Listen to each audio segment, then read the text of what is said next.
মানে ব্ৰিজখন উদ্বোধন হ'ব আৰু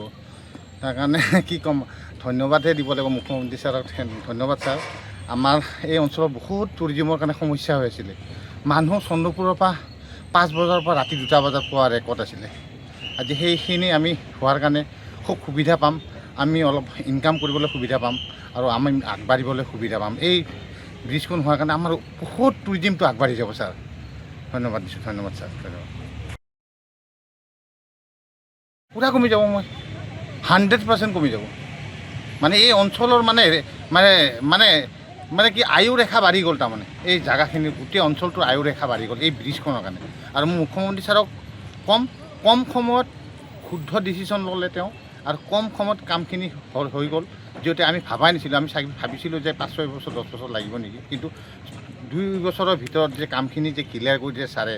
তাৰ বাবে ছাৰক কি ক'ম আৰু আমি ধন্যবাদ দিবলৈ বহুত মানে আমাক যদি এটা সুযোগ দিয়ে ছাৰে আমাক যদি গামোচা পিন্ধাবলৈ সুযোগ দিয়ে আমি এই অঞ্চলৰ মানুহ আমি আহি ছাৰক গামোচা পিন্ধাম যদি ছাৰে আমাক যিকোনো খবৰৰ বাবে যোগাযোগ কৰক 7099017330 লগতে 7099017110 নম্বৰত